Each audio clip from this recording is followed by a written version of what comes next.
Okay, hi, welcome everyone to our faculty panel with historic and foreign policy perspectives on the 2016 presidential election. I'm Dr. Angela Narasimhan, Assistant Professor of Political Science here at Keuka College. And I was really excited to have an opportunity to have my colleagues speak on the election because unfortunately that's all I've been doing this semester and I need a break from it. And I'm really excited to hear their thoughts. So Dr. Christopher Leahy is a professor of history, Dr. Sandra Diamond, professor of history as well, and Dr. David Leon, assistant professor of political science. And the four of us make up the political science and history program here at Keuka College, and we do have several of our students in attendance, so thank you guys for coming. And with that, what we're going to do is we'll have all of our professors make some comments with their different expertise opinions on what's going on, some thoughts, some parallels between this current election and historical events and trends. And then we'll open it up for audience discussion. Okay, so thank you. All right, hi. I'm going to speak on the historical context and the historical parallels, if you can draw any parallels between 2016 and the rest of the presidential elections that we've had in our history, with the caveat that since there's a debate tonight, this is all fluid, subject to change within the next few hours. There are two aspects of the campaign, the election, that I'd like to look at. First is the historical nature, if such a thing exists, of this 2016 campaign. And then I want to examine a little bit the lack of decorum and the nastiness that's associated with both campaigns directed towards their opponent. Hillary Clinton is the first woman to receive a major party nomination. However, she's not the first woman to actively run for president. Victoria Woodhull ran on the Equal Rights Party in 1872. And if you think about women getting the right to suffrage in 1920, this is well before its time. She was obviously not the member of a major party. She was also not 35 years of age, so constitutionally she could not have held the position of president had she been elected. She didn't win any electoral votes, and it's been said that she won probably about 3 or 4 non-family votes. Okay, so she really wasn't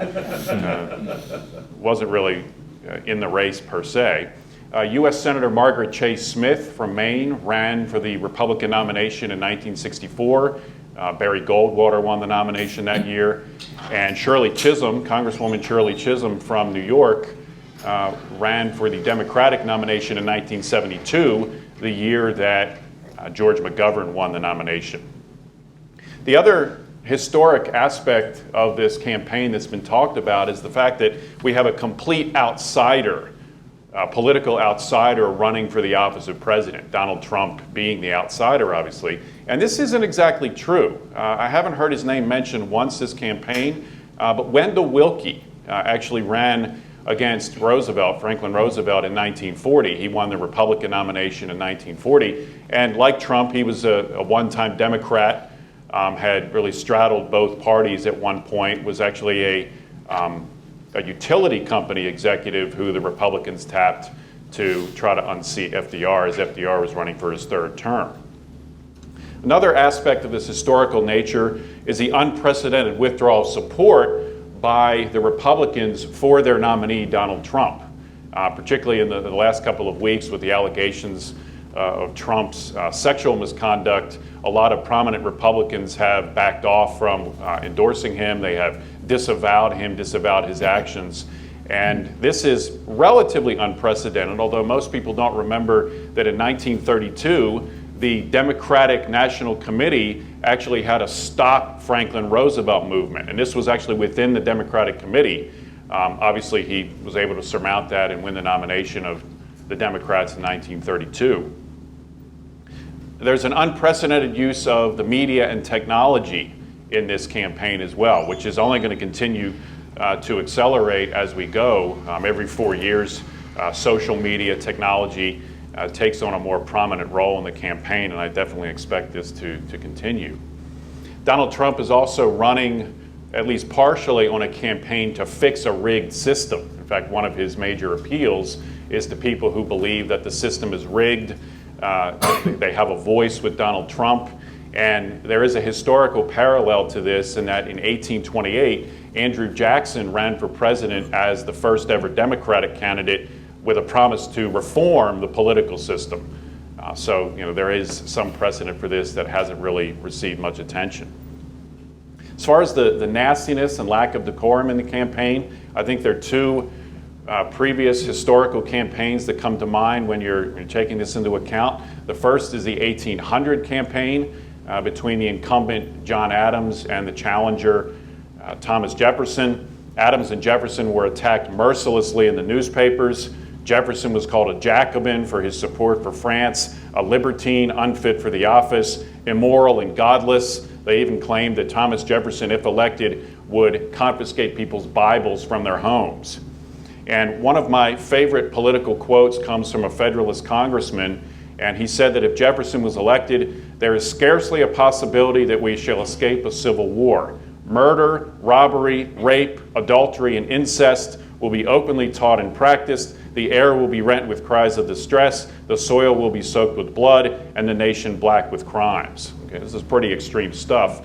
I think even today that would be pretty extreme stuff, but it was certainly extreme in 1800.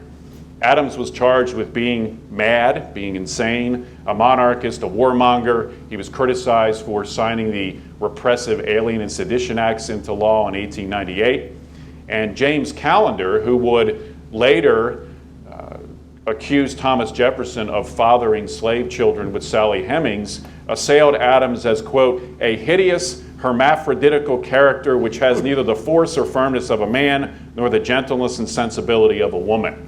Again, pretty extreme stuff, particularly for 1800. In the election of 1828, John Quincy Adams was running for re-election. Andrew Jackson running to vindicate himself. He had been, as he thought, cheated out of the election in the corrupt bargain of 1825, and both of their partisans went at each other's candidate. Adams supposedly had bought a billiard table for the White House at public expense. He had, according to the Jackson men, had served while minister of Russia as the Tsar's pimp. Okay. They actually had a pamphlet for that one. They actually printed a pamphlet, 7-page pamphlet on that. Jackson was accused of being unstable. They pointed out that he had killed men in duels. They called his mother a common prostitute who had been brought to America for the sole purpose of pleasuring British officers.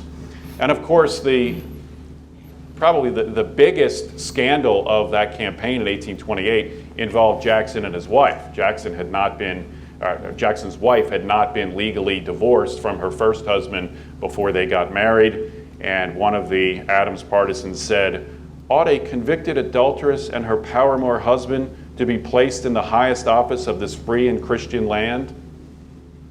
Now, sex, incidentally, had been part of presidential elections since the early days. Again, Callender accused Jefferson of a relationship with Sally Hemings. In 1836, the Democratic Vice President, Richard Johnson, was called out for his relationship with a slave mistress and their mulatto children. There are three aspects of Trump's campaign I want to place into context that go away from the historical nature and the decorum aspect. It struck me that one of the things that characterizes Donald Trump's campaign is his penchant for hitting back charges that are made by the Hillary Clinton camp. And this goes against perceived political wisdom. You're supposed to rise above that. But I think it's interesting to look at the historical context here, because in 1988, Michael Dukakis won the Democratic nomination and was lambasted for allowing convicted murderer Willie Horton to go on a furlough program for a weekend in which he raped another woman. So he never hit back on that, with that fact before him.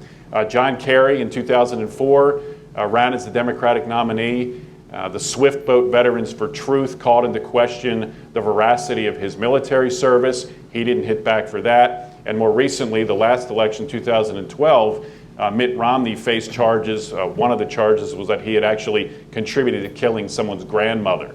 Okay, so the lesson I think here for Donald Trump is that if you don't hit back, you're going to lose. So he has sort of adopted this policy of hitting back, usually by Twitter, on every possible attack that's made on his campaign. I think he believes that if he does not hit back, he will lose.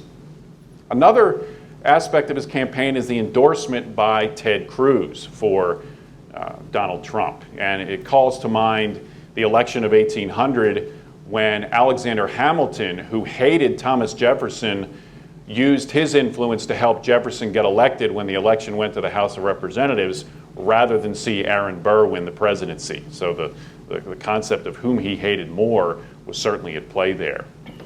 Another striking aspect of Trump's campaign is the fact that he has really brought the tariff into more focus. The tariff hasn't really been an issue, a major issue in political campaigns since the 1890s. Okay, so he's resurrected this issue.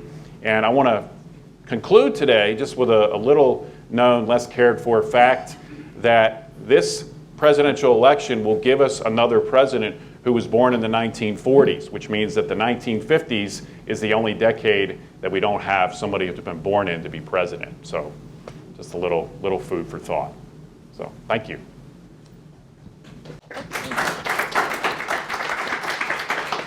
Thank you, Chris. Now we'll hear from Dr. David Leon. And thank you, Chris, for those interesting remarks about the historical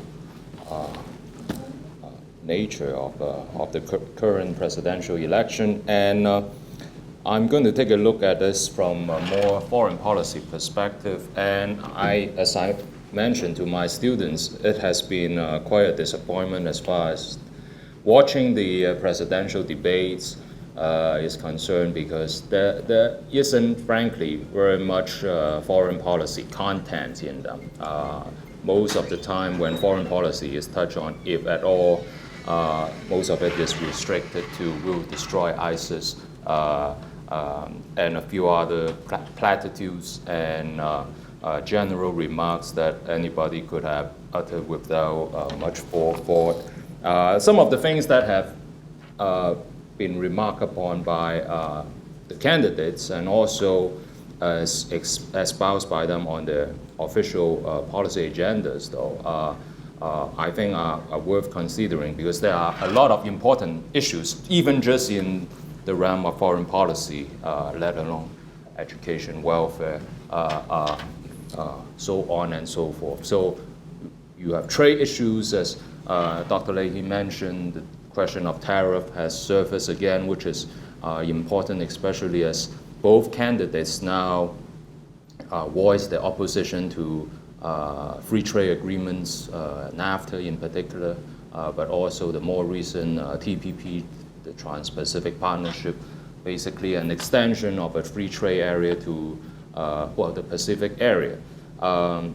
As you may have heard, Hillary Clinton, while secretary, was instrumental, along with President Obama, in negotiating some of these deals, and she was once for it, calling them the gold standard, only to say now that they don't really meet her standards, and therefore she is now against TPP, the Trans-Pacific Partnership. Again, a big free trade agreement that's going to extend NAFTA all the way to the Pacific, and her standard, her criterion for negotiating and signing future trade deals apparently now is whether or not it creates jobs in America. Right? So based on that new criterion that apparently she has, that she is against the TPP. Now, there's been a lot of flip-flopping on the trade deals on both sides, really, because if you look at both Mike Pence, the vice presidential nominee from the GOP, and also Tim Kaine, the VP candidate from the Democratic Party, both of them were in support of free trade. And in fact, the free traders, of course, are a big part of the GOP wing. And the U.S. Chamber of Commerce, for example, is also in support of free trade in general. So in that sense, Trump and Pence now, Pence is now against the trade deal, so is Trump. And Clinton, on the other hand, also is open to renegotiating NAFTA by the standard of job creation in America. Of course, NAFTA was negotiated and signed under her husband's administration. So this is one of those rare occasions, actually, it's one of those rare areas where Clinton and Trump kind of see eye to eye with one another in the sense that they now both adopt the position of being against free trade for more protectionist measures, which brings Clinton closer to her base, but also moves Trump farther from the free trader wing of the traditional Republican Party, big business, free trade, free enterprise. So on the issue of nuclear proliferation and nuclear weapons, that's another huge issue that I would like to, frankly, hear more about from the candidates. There have been snippets coming out for the past year or so, and in recent weeks. I would say two of the key issues, among others, in the realm of nuclear weapons would be the no first use policy, the notion that a pledge not to use nuclear weapons as a first strike. There are only two countries in the world today that have pledged not to use nuclear weapons as the first measure, and they are India and China. Both of them have pledged not to use nuclear weapons as a first strike. NATO and the United States have steered clear of this no first use policy, right? In other words, the US is reserving the right to employ nuclear weapons if necessary as a first measure instead of waiting for somebody to strike you first. So Obama has signaled some willingness to perhaps adopt or think about adopting the no first use policy. Donald Trump has actually voiced his agreement with a no first use policy, except that, as you probably know by now, with Trump is kind of hard to predict, because the moment he mentioned that there will be he really favors no first use as a policy. He turns around and said, well, I have to be unpredictable, and I reserve the right to strike with nuclear weapons. So it's hard to say exactly where he stands on the no first use issue. Clinton hasn't really voiced a position on this as far as I'm concerned.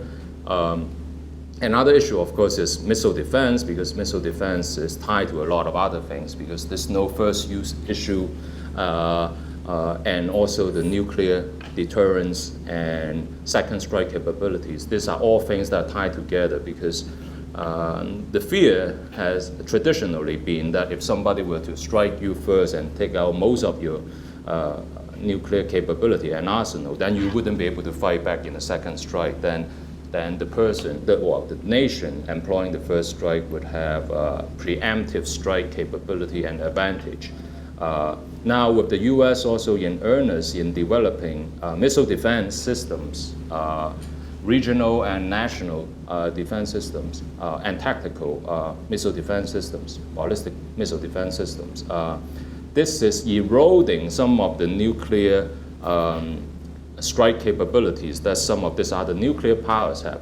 Now, most people would tend to think that it's not such a bad thing if we can develop missile defense systems to shield ourselves from incoming missiles. That's a good thing. On the other hand, this is a much more complicated issue, because if you develop a strong missile defense system, that can potentially erode the nuclear capability of hopefully responsible nuclear powers, then they may feel compelled to up their game, so to speak, because at this stage of technological innovation, it's still arguably more easier to overwhelm missile defense system than it is to so it's easier to overwhelm defense systems than anything. So now protection against smaller rogue states such as North Korea would be worthwhile. So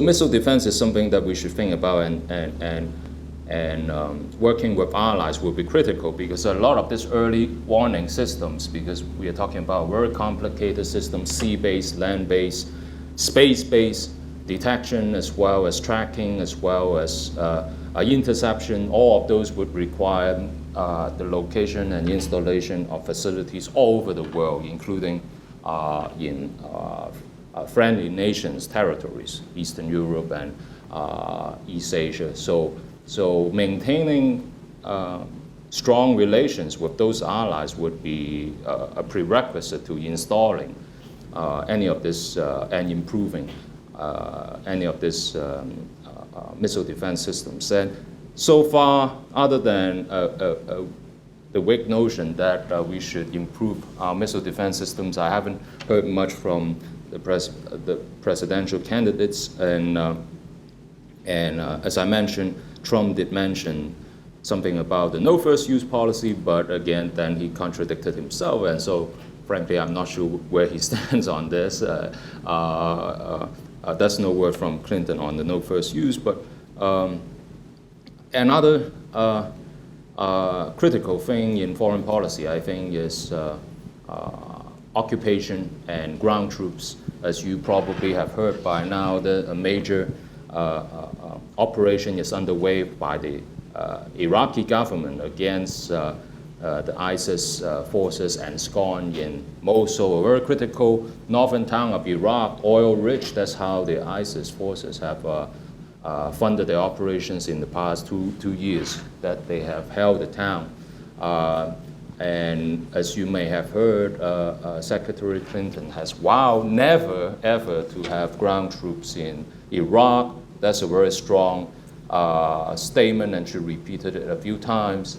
And whereas Trump would say, well, we may be binding our hands, what if our generals suggest that we should help our allies wipe out or degrade or destroy ISIS, right? What happens then? Are we going to bind our hands behind our backs? So that's another issue that I would really like to see more clarity on. And of course, speaking of that issue, a lot of this has to do with definitions as well, because we already have troops, personnel, military personnel in Iraq and even Syria, dozens of them in Syria that we know about, and scores of them in Iraq. Some of them are close enough to the front line to be in jeopardy potentially. Now, if they are classified as personnel, air support personnel, as they are, then politicians can still claim that there are no ground troops. So this is kind of a word game among politicians, between politicians and us as people, right? Because you can claim that there are no ground troops when there are people there. Well, you just classify them as not ground troops, not non-combat troops, even though they may be special forces, they may be close to the front line. So we have some clarity there from Clinton about her pledge to have no ground troops ever. That's her term, ever in Iraq. Except again, how do you define ground troops, or do you just define them out of existence? They're not there because they're not ground troops. They're just some other personnel, non-combatants.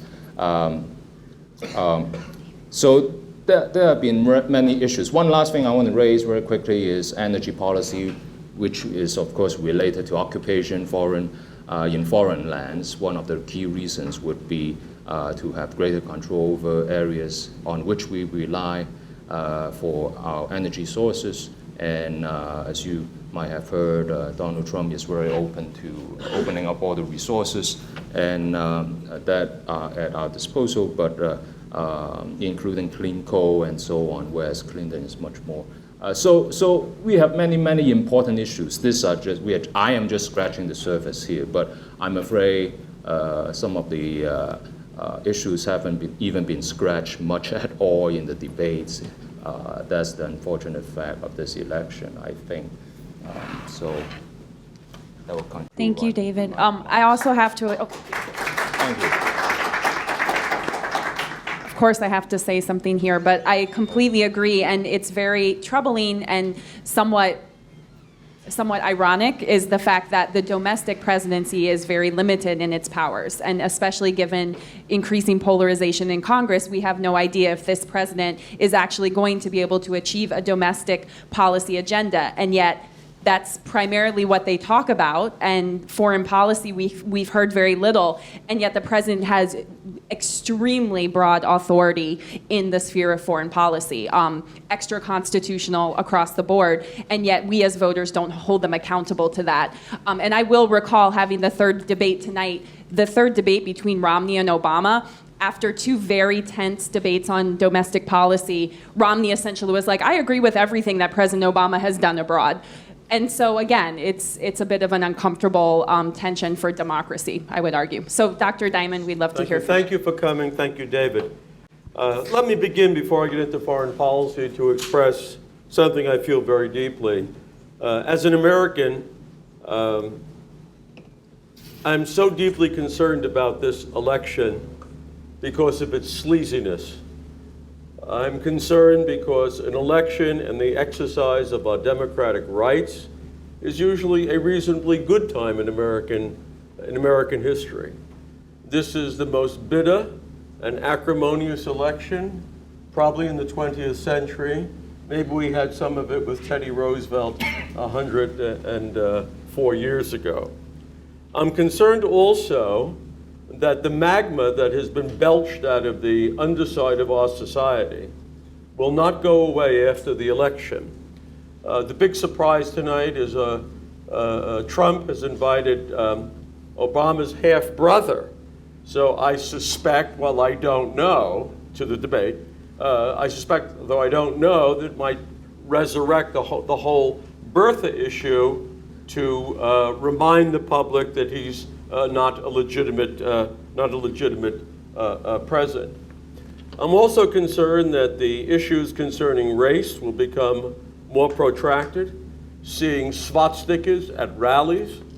Put differently, whether you're for Hillary or for Donald Trump, I think out of a nation of 320 million people, we could do much better. And Mrs. Bush, the wife of the first president, Bush, said pretty much the same thing.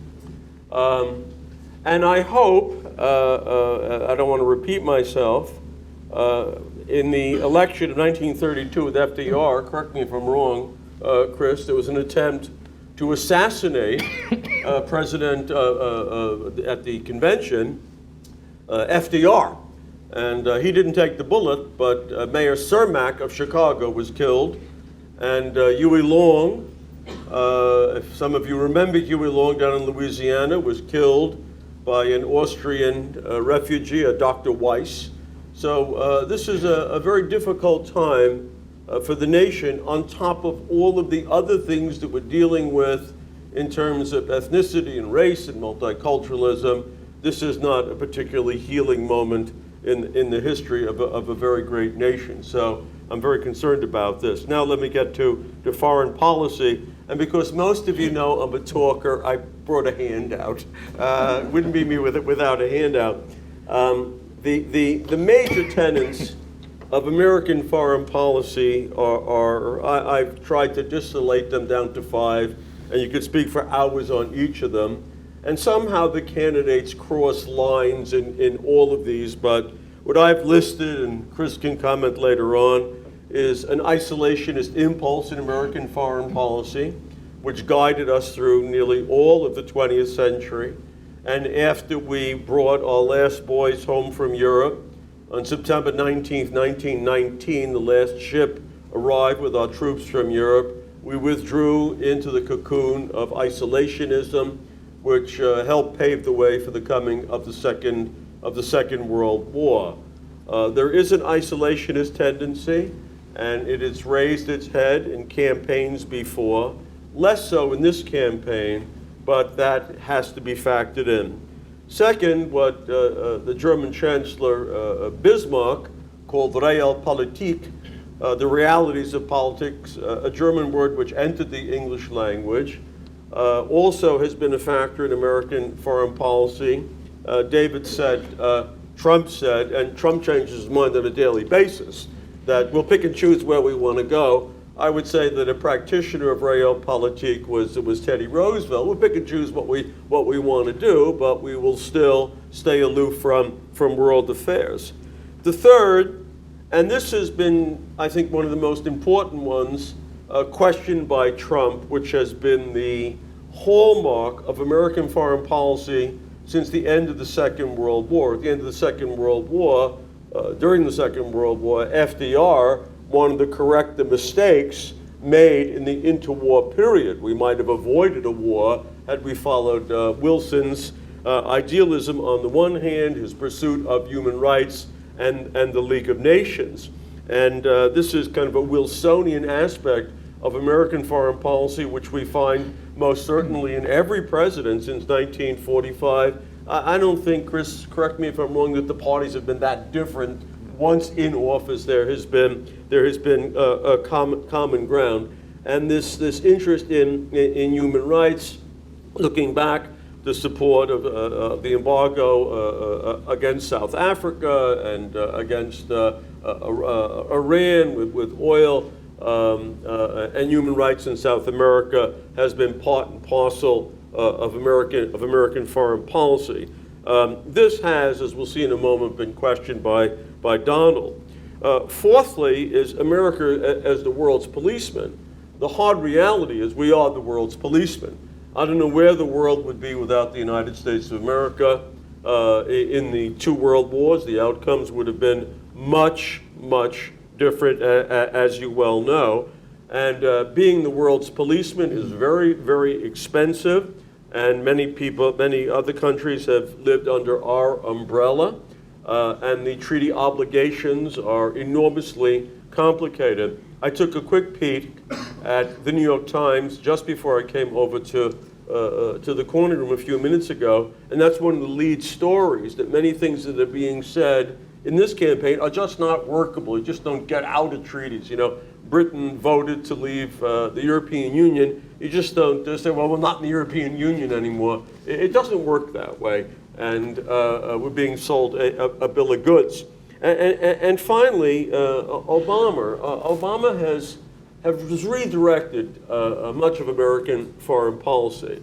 I don't say this as a partisan, but the moment fracking began on an epic level, and the ability to have energy independence, we're exporting oil from the United States, and Russia is supplying all the gas to Western Europe. We didn't need the Middle East anymore, and I think those of us that follow this understood this maybe five or 6 years ago, and he has redirected America away from the Middle East and said, you know, kind of a pox on all of your houses. You know, we do have some troops there, and we have advisors, but it's not a grand army on the ground, and he's redirected it, tilted for the containment of China.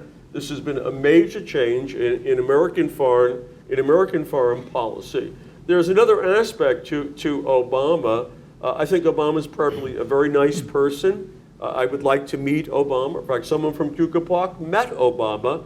Millie Bloomquist, the place in town, is named for her. What is the name of that little pantry. The pantry? A wonderful lady. And here she has the Medal of Freedom, and she's having dinner up in the Antique Inn. And I said, what is he like? She said he was the absolutely consummate gentleman. But sometimes Obama is convinced of his own rectitude. And he did not get along with Putin. He didn't get along with Angela Merkel. And this is a problem. You have to get along with people in the world of foreign policy. The second thing is withdrawal from the Middle East. And he's put part of Israel out to dry.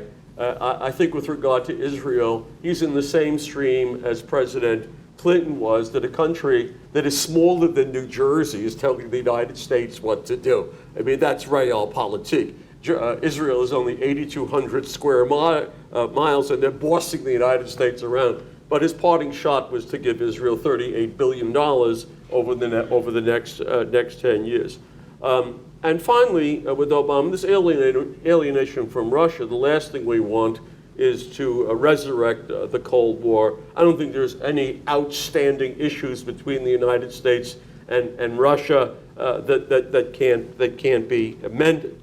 Secondly, the current election, as David said, there's been very little discussion of foreign policy. It's been Donald putting his hands on women and Hillary and all of the emails. By the way, I do not believe that Russia is behind the emails. We're always spying on each other, but that's just my personal view. So we've heard very little about foreign policy, but I've tried to cull through this mess, and this is what I've come up with. First of all, candidate Clinton. One of the first things that concerns me is she's not young. And she, like all people in their early 70s, there are health issues. And I look at Obama and I look at Roosevelt during the war. This is a job that makes you old overnight. I mean, this is 24/7, 365 days a year. There's a wonderful extended interview in Vanity Fair this week. Doris Kearns Goodwin, who's the presidential historian, with Obama.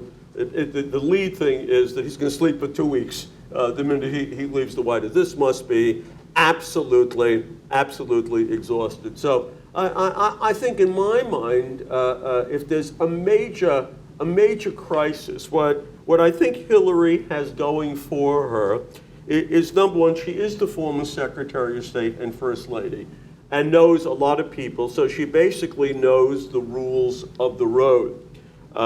She also, I think, knows that what she doesn't know, and would feel free to call on other people.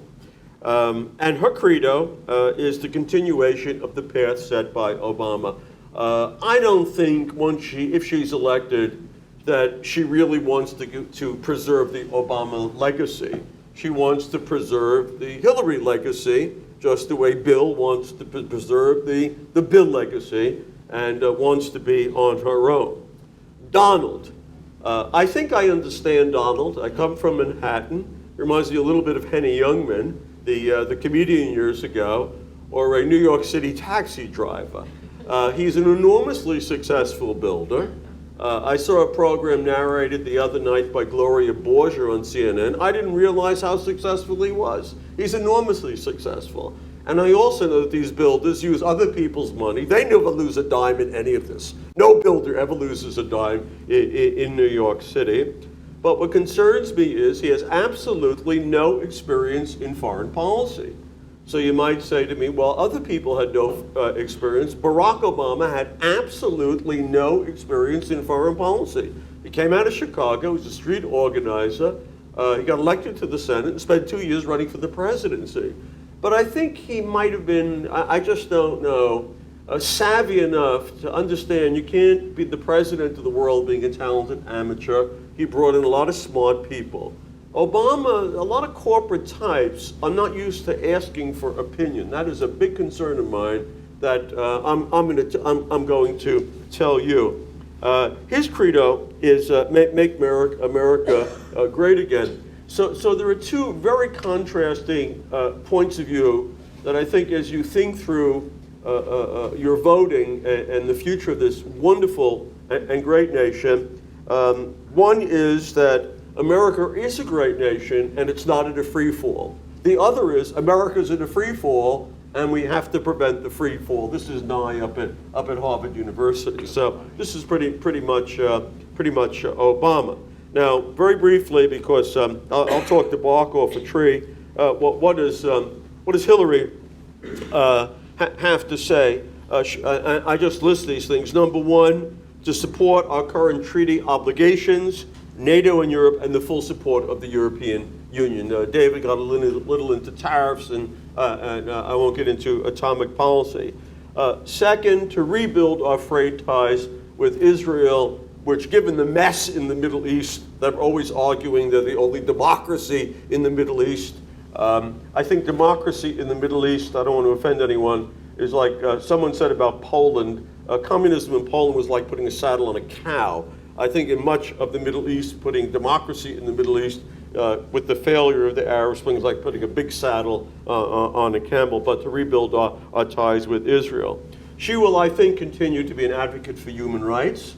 I think that's in her blood, and I think her husband will be a facilitator of much of this. They're going to have to find something for Bill to do, because when Bill has nothing to do, there are very, very big problems. He can't be alone. I think if you get my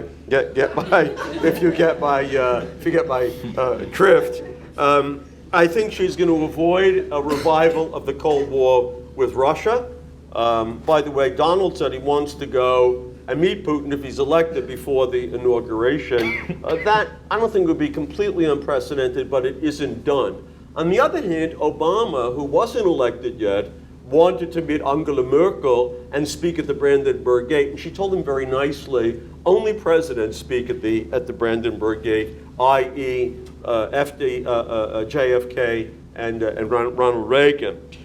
She will probably use selective military force, what David said. We're already doing that in Yemen. And her guiding principle will be a shot in the arm, much like Reagan, that we're not in a period of decline, that America is a great nation. I think that the power of Russia, though it's a major atomic power, is very much exaggerated. What about Mr. Trump? He questions all of our military obligations and many of the guiding principles of American foreign policy since 1945. And maybe it is time after 70 years to question some of this stuff. I think that is very fair to do. And what he would like to do is kind of have an Uber system of American foreign policy, where you make a call and a cab shows up, an old guy like me shows up and drives you around, but kind of pay as you go. And his argument is that everyone has lived under our umbrella for 70 years. If you need us and you need the fire department, you got to pay for it. The other side of the coin is that he has suggested that Japan have atomic weapons. Now, David is a specialist in Asia, I'm a specialist in Europe. It'd be like Germany should have atomic weapons. It's not going to happen. China will go crazy, and Russia would go crazy. And both of their constitutions prohibit having atomic weapons. Germany sent some troops into the Balkans back in the 90s, and they had to change their constitution. As I move to an end, beef up the military, improve our relations with Russia. I think that he believes that the Russians, realpolitik, and us in China are going to just divide up the world, and we'll be the world's policemen. Less of an emphasis on human rights. That goes without saying. Withdrawal from the Middle East, except for Israel. Building this wall of separation. I don't think this is going to happen on a grand scale, having Mexico pay for it. I don't think it will happen. Tariff barriers, and finally his guiding principle is America, that America is in decline. And apparently he's convinced a lot of people of this. I do not believe what Hillary said, that so many of his followers are just a basket of deplorables. I think they're raising, I think there are some in both camps, but they're raising some very legitimate issues about the United States. And finally, what is so troubling is so many of the things that we should be talking about immigration, about the Syrian situation, all of this has been blotted out by the sleaziness of the campaign. And all of this has been sadly lost. And that is extremely disappointing for all of us. Thank you, and I will give out the handout later. There'll be a quiz. Thank you. Okay, so we wanted to open it up to audience comments and questions. You guys have any?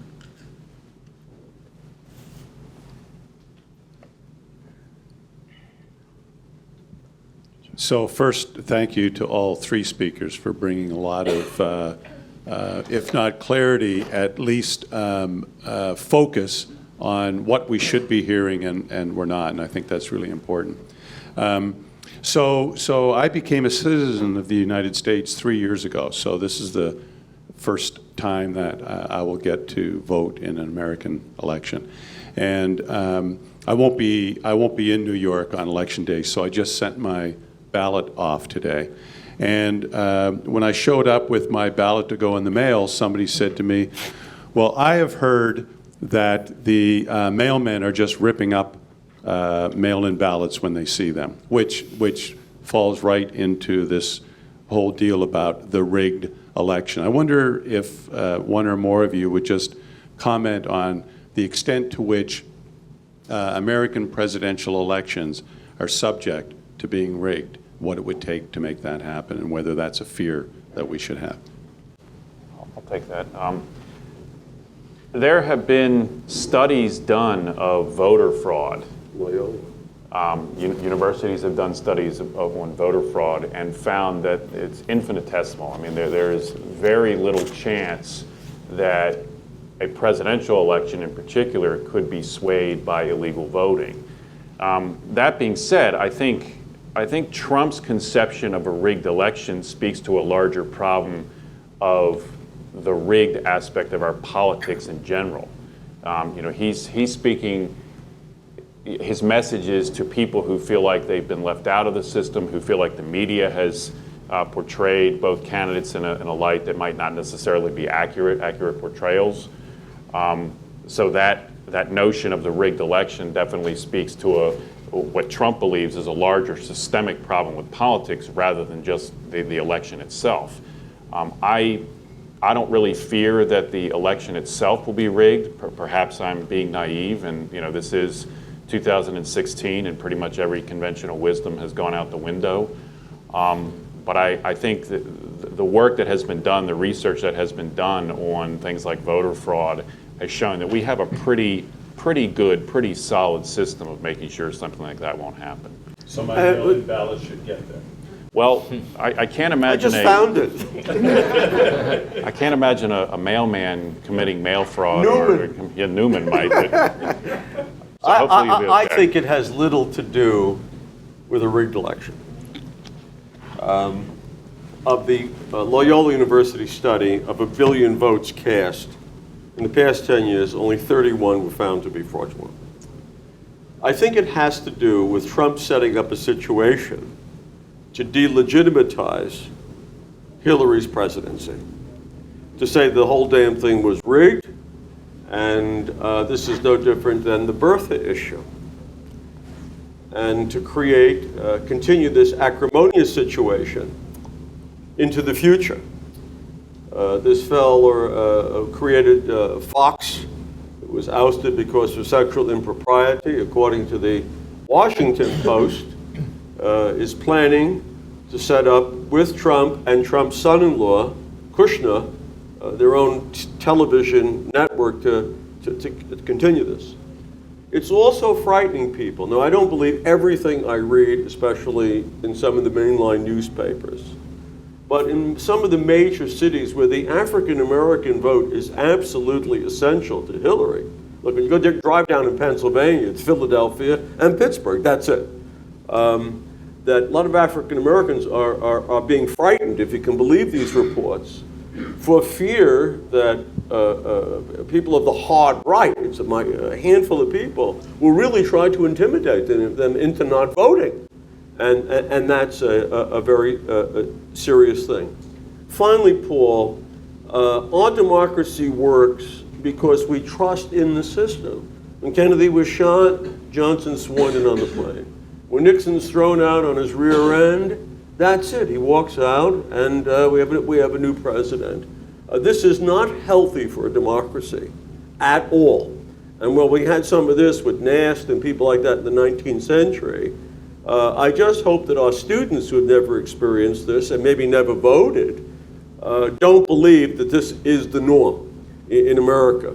I just hope it isn't the new norm.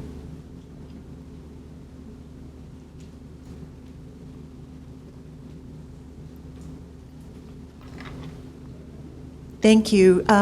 So I don't recall that any of you have talked about any fallout for the parties themselves.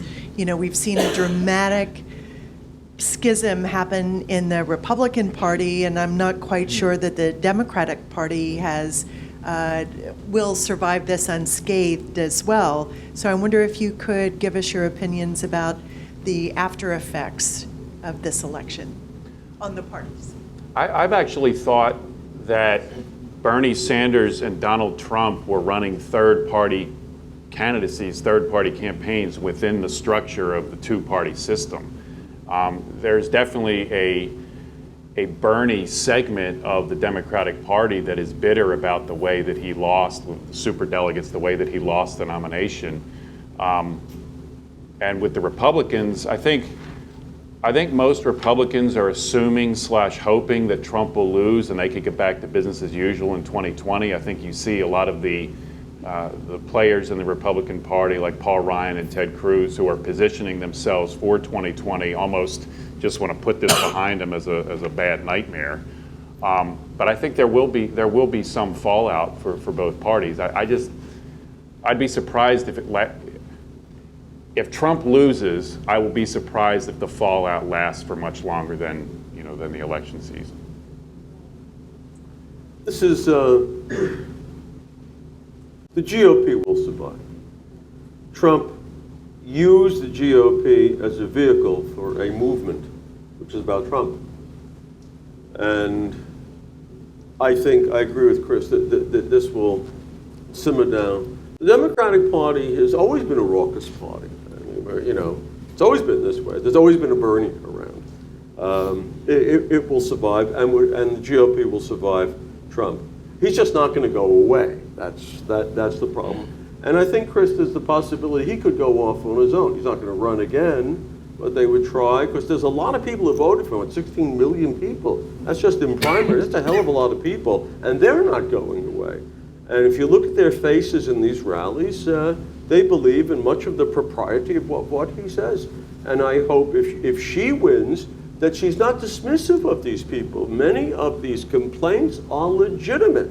I don't want you to, if I say this at home, my wife thinks I'm immediately voting for Trump and and all of this. But this is very legitimate stuff that, about sovereignty and borders and immigration. This is important stuff for a nation to sort out. And I just hope that that if she wins, she has the wisdom to try to heal. But she's suspect. She's damaged goods because of these emails and so much else. Well, just very quickly, I also think there are tensions in both parties because the last few Democratic presidents have really moved away from the more Bernie-like wing of the Democratic Party. And this time around, Mrs. Clinton is disavowing some of her free trade tendencies or more centrist trade tendencies in favor of the more blue-collar approach, if you will. Perhaps partly because, in no small part, due to Sanders' candidacy, moving her closer to the blue-collar base of the Democratic Party than she otherwise would if she were to run unopposed or with too much opposition.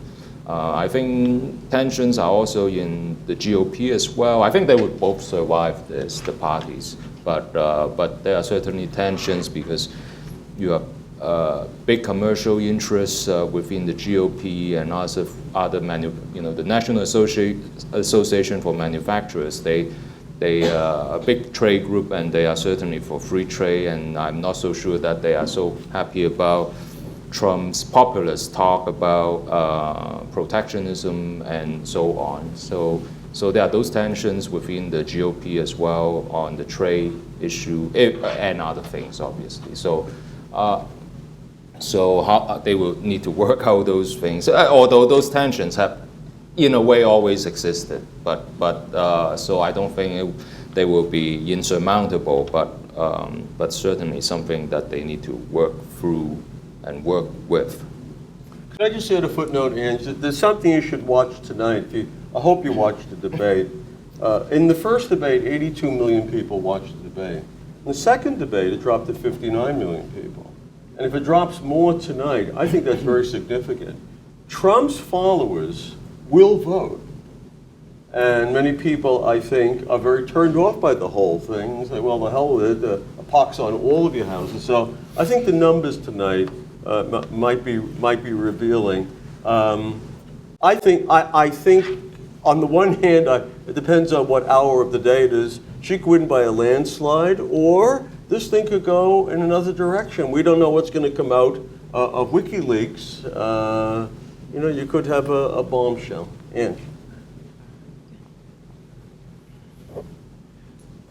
I remember as a young teenager, so this takes me back to the 1950s, and realizing at the time that the candidate was never selected till there was the convention of the party. And even as a young teenager, I was excited, and it was such drama. There would be vote after vote after vote, and it might go on for a couple of days before finally some kind of consensus was reached. And usually what you had then were there were, 2, 3, or even 4 very legitimate candidates, people of prominence, who duked it out. And then finally, you came into a choice and they all coalesced about this thing. And I compare that, and particularly with the Democratic side this year, when we have a deeply flawed character, as the candidate, and the actual selection process. There was this one major candidate, and then there were 3 or 4 people that you never heard of before who were sort of running to legitimize it. And I think part of the problem that we're seeing is that the parties, and particularly the Democratic Party this time around, have not allowed those really excellent and influential people in their ranks who might be excellent presidents to emerge and be sorted out in that dramatic thing. They're uncomfortable with their own conventions as a means to select a candidate. That's all I wanted to say about that.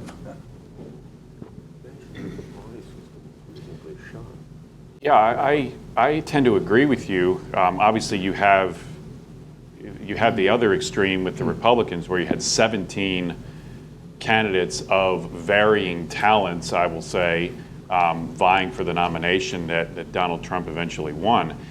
I actually believe that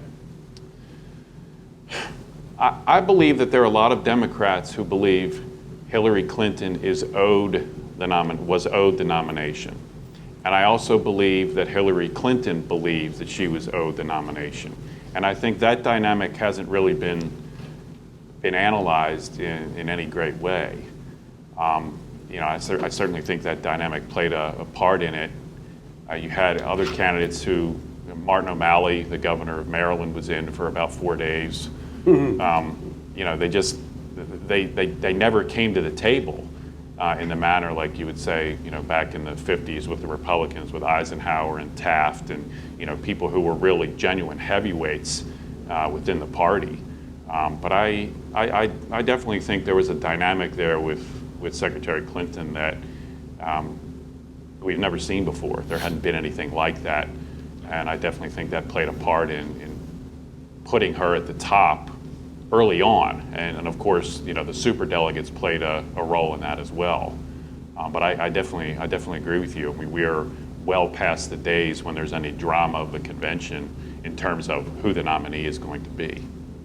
This is an unprecedented situation with Mrs. Clinton. The Clintons have been rattling around for 30 years. I mean, I was thinking of the numbers. So let's say he was president in 1900. In 1930, they'd still be around politically. This is truly, and I think I know I agree with you, she saw herself as the lady in waiting, that she was owed the presidency, and yet she wasn't that sharp. She was outfoxed by a nobody, by Barack Obama. I remember what President Clinton said, quote, "Who is this guy?" It reminded me of the movie Butch Cassidy and the Sundance Kid. Who are those guys? He came out of absolutely nowhere and really outfoxed her. The other thing is, I said this early on, these are not young people, and it's a source of concern. I hope we have, and don't think I'm hoping for this, but I hope we have two very good vice presidents. I can tell you, being in my 70s, things do happen. And you might have the stamina, but there's the fickle finger of fate. And we look at Mr. Obama. I was looking at some pictures getting ready for class the other day of Lincoln. He looked like an old man. Bush no longer looks young. This is a bit of a taxing job to be president of the United States.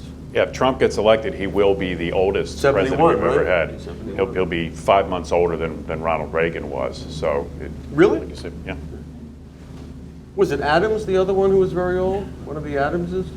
No, not quite that old. No, I mean they were Quite old? They What were are you old. talking about? Sorry. You'll hear from my lawyer. Hi. I'm wondering if you might comment on what the repercussions on the down ticket might be either way, and how that might affect the future workings and ability to make progress of the next Congress. Well, if I can say something, so the one branch that we haven't talked about is the Supreme Court, which is the branch I study, and the down ticket's going to be absolutely essential because we had John McCain say the other day that if they have the power, they'll prevent even any Clinton Supreme Court nominations. So I think that's going to be the bigger picture, what's going to happen with that ninth justice. We are inevitably going to have, you talk about old people, let's look at the court. We're going to have probably at least 1 to 3 vacancies statistically, right, likely within the next 4 years. So that's a huge one. And as a plug, my former advisor writes about judicial politics in polarized times, and he's going to be on campus on Tuesday at 4 p.m. in Hegeman. So I'll send an email out about that. We're also going to be recording it. But yeah, you know what? Let's not worry about that yet. We just need to get to November 8th, right? Down ticket? You know, that's one of the things that the leadership of the Republican Party is worried about, that Trump will be a drag on the down ballot candidates. Obviously, we won't know until November 8th or November 9th. I tend to think that they're exaggerating that. I tend to think that Tip O'Neill used to say that all politics is local, and I think that people generally who are voting for a state senator or a congressman, congresswoman, you know, they have their allegiance to their particular candidate irrespective of the top of the ballot. I think a lot of what the Republicans are saying about being a drag on the ballot is done for effect. You know, you've got the never Trumpers who are saying that, so I think there's the effect of that is to serve their purposes more so than perhaps reflecting any kind of reality. But that's just my opinion. Any other questions? Yeah. All right, I don't like microphone, but like with all these negative things that's been said about Trump and all these negative things that we've all witnessed him saying, what do you think that is like still a lot of people like voting for him and like following him? Like, What you are saying, why do we think that Trump has a lot of followers? Is that your question? Yeah. Why do people still following him with all these things? Well, Yeah. Well, we have to, I think, keep things in perspective because there are, obviously, he has said some horrible things, indefensible things. A Trump supporter would say, however, that, well, he has said terrible things, but she has done terrible things. You know, I don't want to get in the middle of a crossfire, but, you know, if we want, you know, I think it's always a good exercise, I think, to put ourselves in the other side's shoes, whatever the other side might be, just to see what plausible reasons there might be to support that person, despite your vehement opposition to them, because because that reasonable people can disagree, and regardless of whom you support, I think there are legitimate issues raised by both candidates. Maybe they differ in their manner of speaking, maybe they differ in how they deliver the information, but But if you try to put yourself in the shoes of the other side, so to speak, as I said, whatever the other side might be, you can conceivably think of ways in which, in this case, your question is Trump would have supporters. Going back to what Senator mentioned, issues such as safeguarding sovereignty, protecting the nation's boundaries. Those are legitimate issues. How one wants to go about addressing those issues, that's a whole different matter, right? Immigration reform, I don't think anybody disagrees from either party about the need for some kind of reform, how to reform it, and so I think that's what I would urge students and anybody to do, and I do it myself from time to time to play the devil's advocate, just to see if I can think of reasonable grounds to support my opponents. Maybe at the end of the exercise, I will still find that I'm opposed to them, but perhaps I can see some plausible reasons why others might support views that I disagree with. Thank you. We have one more, I think we have time for one more question. Yeah, I think it's related to all of this past discussion. In a way, I really believe we've kind of let Congress off the hook in this election, partly because of the intensity of the candidates, the presidential candidates. And I'm hopeful that that maybe we could see people learning a lesson through this election process, that civility and compromise really ought to be part of the process. And we just haven't been able to see that at all. The Trump supporters are angry partly because of gridlock. If nothing gets done in this country, people get extremely angry. And so I would hope that one of the things that comes out of this is that everybody steps back, looks at it, and says, we really do need to start talking to each other and compromising where possible and getting some things done. Amen. Yeah, if you listen to talk radio, kind of combining your comment with Kadir's question, Trump's supporters don't care what he says. They don't care what he did on that bus with Billy Bush 11 years ago because of exactly, at least partially, what you say. There's gridlock. They feel like they're not being listened to.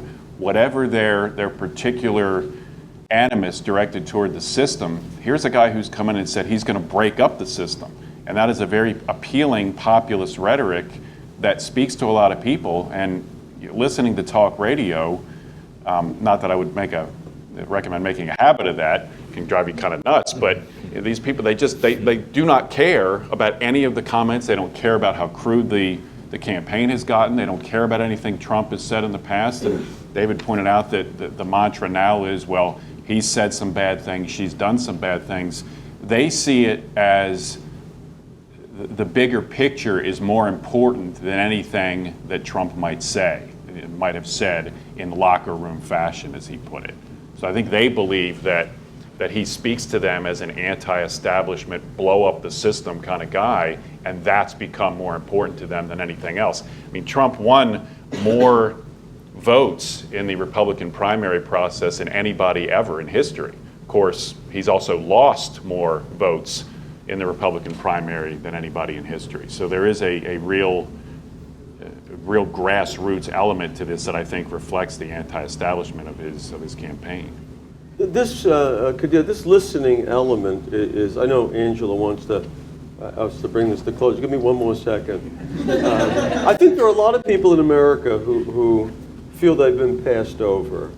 This thing where, you get up in Buffalo yesterday and the steel mills are gone, they've been gone for 50 years. So that's not what it is. And I think just to dismiss a lot of Trump's followers as angry, uneducated white guys, I think is equally wrong.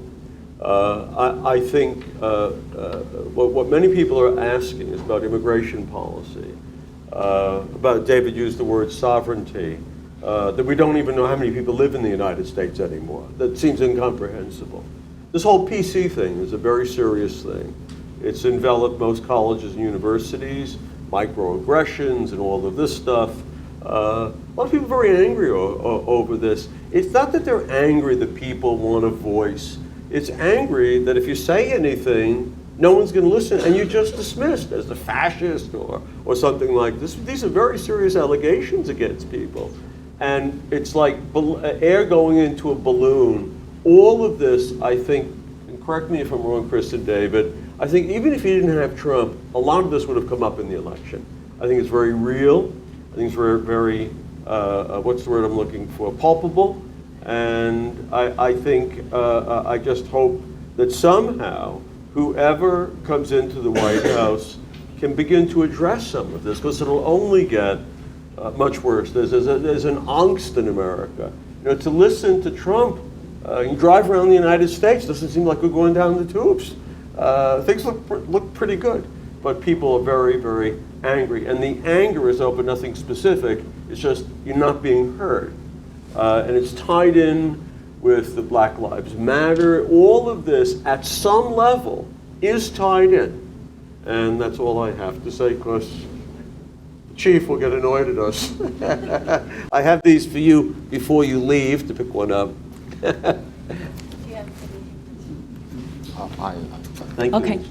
Thank you, everyone. And speaking of all politics is local, if you're still on campus at 6 o'clock, you can come and do the meet and greet with the Yates County judge candidates. So that's an exciting race that's happening in this area. So that's 6 o'clock in Hegeman 109. Tomorrow night. Tonight? No, but tomorrow night is Kirshner. Oh, yes, Yeah, and the talk on counterterrorism and national security, that's at 5:30 in Hegeman 109 tomorrow. So we have lots of stuff going on, right? Great.